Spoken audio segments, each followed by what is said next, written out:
Welcome to church, everyone. Welcome to church. May we gather here today. Here we are. If you can hear me, let me know. We've got church tech set up.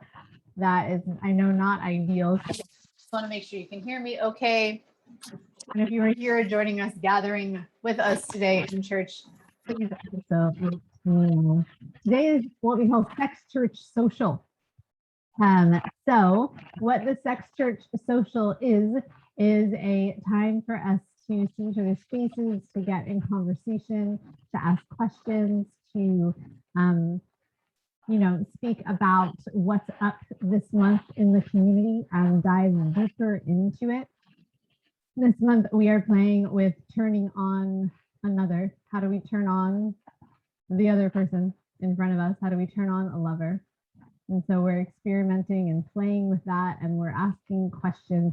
I want to start by answering a question that I got from someone in the community. And then that way you can follow suit with your questions and get into the question jive, get into the question energy. In case you don't know who I am, I keep forgetting to introduce myself on these. I'm Genevieve. I'm the creator of the community right now, the Orgasmic Arc community. And I also am the channeled the Orgasmic Arc, which is a 6-step process to bring you back to sexual satisfaction through really journeying deeply with yourself first. And you end up in God's self, which is the point of all sexuality. And I've been playing in sexuality for over 15 years at this point. I am super schooled in kink, as well as energetics, as well as trauma healing. I've had my hands on thousands of bodies, and it's so great to be able to bring this information to you now that my relationship, my life, my sex life, my loverships are all banging and awesome. All I want when I wake up in the morning, all I'm motivated by is to get out there and help y'all feel the same way about your life, live the same life, not the exact same life, but live in the same manner, feel the same energy that I have in my life now. So I'm going to first do a Q&A, and then I'll let everyone in. I'm going to answer this question first. Let me see, actually, let me let y'all in now. That way you can hear the answer to the question. Yay. Welcome to church. Welcome to church. Hello, hello. Welcome. Okay, so we're going to do Q&A in just a bit. I want to start with a question that I got from someone in the community, and then I'll open it up to you all for any questions as well. This is the question that I got. I have had some, and this question is anonymous. This person DM'd me. You can totally do that at any point. You can DM me with questions. This is their scenario. I've had some very deep thoughts lately that I have been trying to figure out. My bride, I love her to death, but has changed so much over the past few years. We used to be open and extremely sexual, but then she got in trouble with the law and completely quit drinking. I'm very proud of her for that, and I let her know that I am, but the sex life is gone. We used to be all about videos, multiple partners, the lifestyle. Sex was amazing. We did it every day. She would initiate it, and now it feels like a chore, and I have to ask if she wants to. I want more. I need more, as I'm constantly having to relieve myself. I can only do so much, but feel that missing connection that brings the two people closer. I miss the excitement of us meeting with others and then coming back together to reclaim what is ours once again. I feel lost and think I need to find a friend outside of the marriage to help fulfill those needs. We tried talking, but she gets standoffish with me. It makes me feel as I am the one in the wrong. Am I? I don't know. And I love her more than anything. She used to loan me to her friends that just needed to get fucked. Please let me know if you can help me through this. Okay. Of course, I can help you through this. Thank you for reaching out vulnerably and not knowing you like super well. I'm going to do my best with the scenario and kind of give you where I would play based on what I know around sexuality now and couple dynamics. And I love this question because this month we're focusing on turning on our partner. So this question is so apropos to what we're playing with this month. So really, really nice. I love it. Okay, so it sounds like your partner is moving through a deep healing process. They're in a journey of self-discovery. They're in a journey of finding themselves again. They're in a journey of like they probably didn't know who they were when they were drinking all the time. And that's why they were drinking, right? To escape themselves. And now they're starting to learn themselves. So what you want to do is you want to provide as best you can the first step of the orgasmic arc, which is safety. The first step of the orgasmic arc means that you're just being with her, and you're just grounding with her, and you're just letting her know that she is safe to be at her own pace. This is super important in partnerships because the thing is, as we stay in partnerships, our partners will change and shift and grow, and our healing will change and shift and grow. Like, what will happen is the person that you married will be different a year from now, and then 2 years from now, and then 3 years from now. Like, that's just a natural progression. And so you want to provide the safe space for her to drop into safety. If you do this well, she'll naturally become aroused again. When she becomes aroused, all you're going to do is celebrate it. That's it, right? Until it becomes so arousing that she can't help herself but ask for sex or ask for sexuality or someone show you that she's interested. Yeah. But we want to first create enough safety, enough trust, enough ease with you that she can feel like she can really be her new self. Like, it sounds like she's stepping into a totally new identity. She's stepping into a totally new perspective on life, a new way to look at life. We want to be really aware and conscious of that. Now, in terms of what to do with all your energy and all your arousal, because I'm sure you're like, that's great and all, and I would love to provide that. And also, like, what do I do with my constant hard on? Okay. So you're going to learn, I want you to learn and track the orgasmic arc beautifully on your own body. Because if you self-pleasure every day utilizing the orgasmic arc, you'll start to find satisfaction in yourself. So you're not going to be constantly seeking. You're not going to constantly be seeking some way to relieve the energy. The energy will just kind of come back into you and nourish you. And then you'll be able to choose what you want to do with that energy, which is really amazing, right? So you'll be able to choose that. I'm just going to make. So that will happen. You'll start to become nourished. The energy won't feel like you have to go out and find someone, but you'll be able to really be with yourself. From that place, you can choose. Oh, Ariel's telling me that something's wrong with my microphone again. Can you hear me okay? Hang on. It's flippy floppy.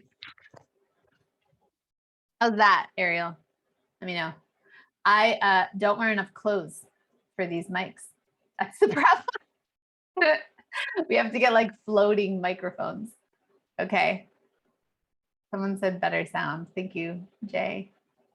Great. Okay. I think this is good, Ariel. Let me know. If at any point tech things come up, you can always let me know. No problem. It's not a problem. I appreciate it. I really do. Okay. So when you are able to pleasure yourself through the orgasmic arc, you won't need anyone else to pleasure you. Now, it might take a while, few weeks, few months, but over time, you'll start to see like, oh, I don't actually, like, I'm already full. I'm coming from a full place. And then you can choose. You can choose to open your marriage. You can choose to have that conversation. That's totally fine, right? For me, I move through the orgasmic arc every day, and my sexuality, right? I'm very open sexually. Savs is different, my partner, right? We're married, and their dynamic is more that they just want to love everyone, but not necessarily with their body. And they're also moving through a good bit of healing right now. And so when I choose other partners outside of the marriage, I do so with a deep compassion and understanding of where my partnership is, because there's an energetic there that I don't want to tarnish in any way. So I'm only choosing an outside lover from the place of fullness, not from the place of I need to, but from the place of I want to, because I'm so full with myself. I've self-pleasured every day. I feel freaking amazing. Yeah, I've come from that place, and then I can go and choose, right? In order to nourish myself so that I can then come and provide more safety for my partner. So the purpose of all outside relationships, if you're non-monogamous, is to actually nourish your current partnership more. Continue to nourish the primary partnership. That's the purpose of all of them. Whenever it gets outside of that, if it's just to meet your needs, right, that's a signal that you're not meeting your own needs. And so you're going to self-pleasure through the orgasmic arc. If you ask this question to me, if you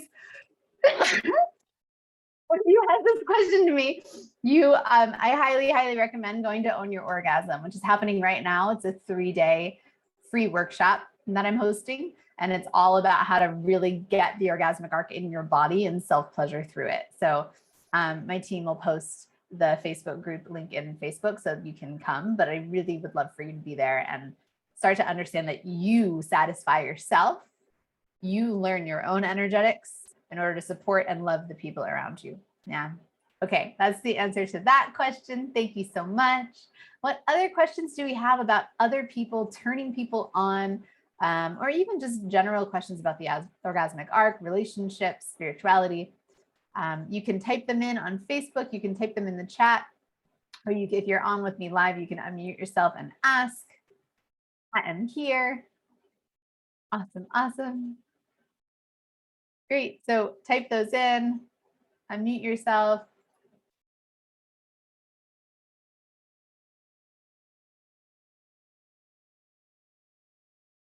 And in the meantime, I'll just keep riffing on this piece of relationships. Yeah. So this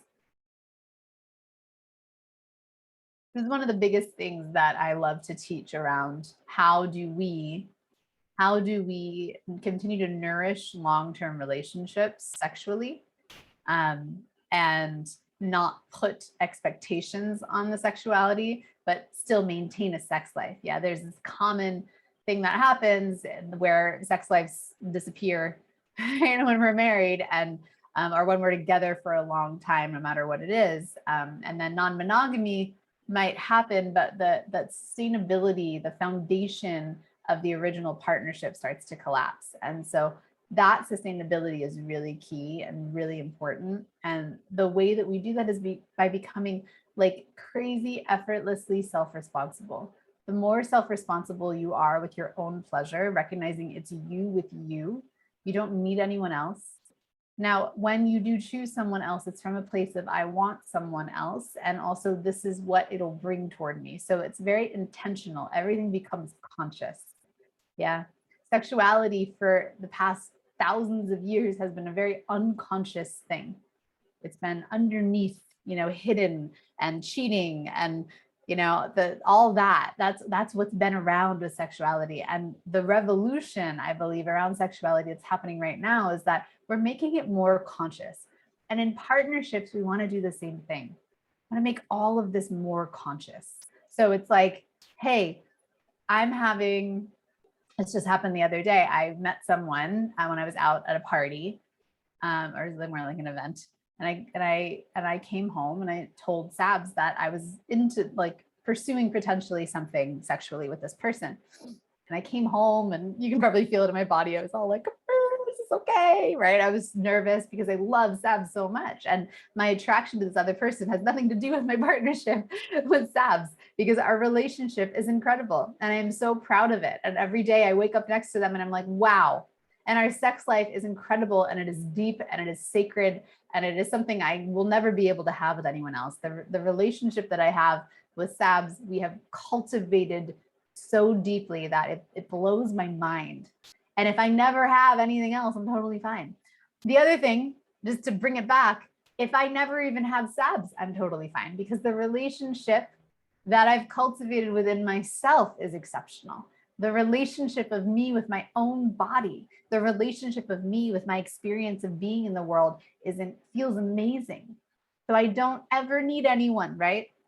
So when I brought this up to them, I sat them down and I shared an event, which is a structure that Kenya K. Stevens taught our community at Deepen a few months back. If you want to watch that replay, just let us know. We have it in the Orgasmic Art course, so you can see it there. But Kenya K. Stevens is also in this community, so she's awesome. And it's a beautiful structure, and so of communication, of verbal communication. So I did an up-level event to Sabs when I got home, and I told them I'm nervous because I love you, but I found this person super attractive, and it's probably because they remind me so much of you, because it's true, because they do. And I was like, I don't even know if they're into me, but before I even know whether or not the other person is interested, I'm gonna be clear with my partner and say, like, this is what's coming up. This is what's here. What is it? And then I asked them after my event, what does that bring up for you? What are you feeling? And they shared, and we had this really beautiful connection around it, so that we both understand the purpose, the intention, right? The purpose and intention of anyone outside of our primary partnership is just to nourish our family, to nourish our community, to nourish the energy that we have between us, not to detract or take away or cause more drama. Yeah. And that's what, I mean, this person, I don't even think knows that I'm interested in them yet. So nothing's happened yet. But if anything did happen, that's what it would be for. Yeah. So that's a real key. And the other real key with partnership that I think is so amazing to realize and recognize is that at any point, if your sex life is not the way that you want it to be, it is not your partner's responsibility. Your partner does not need to open up. Your partner does not need to heal faster. Your partner does not need to find a way to orgasm or be how they used to be. It is always, always, always 100% your responsibility to take care of your own pleasure, which is why we have the orgasmic arc, which is why we have a system so that you can do that. So you keep the power within yourself and you empower your partner to find themselves rather than pressuring them or forcing them to do so. I used to be very like, well, why isn't Sabs having sex? And like, why aren't they open? And no, right? And like, I would try to analyze them and figure out why. And now I know whenever I go into my analysis of my partner, I just go deeply back into myself. I go, if I'm analyzing my partner, I'm distracting myself from something I'm not seeing within myself. Yeah. I'm trying to run away from something. So I come back in and I move myself through the orgasmic arc. And then I find insights. I find love again. I find a way to share myself with my partner in a way that feels fulfilling. Yeah. So it all comes from within you. It all starts from within you. All partnerships, the health and the sanctity of all relationships is always you with yourself. So that feels great for today. I don't see any more questions. If you have any more questions coming up, you can DM them to me or you can just ask in this group.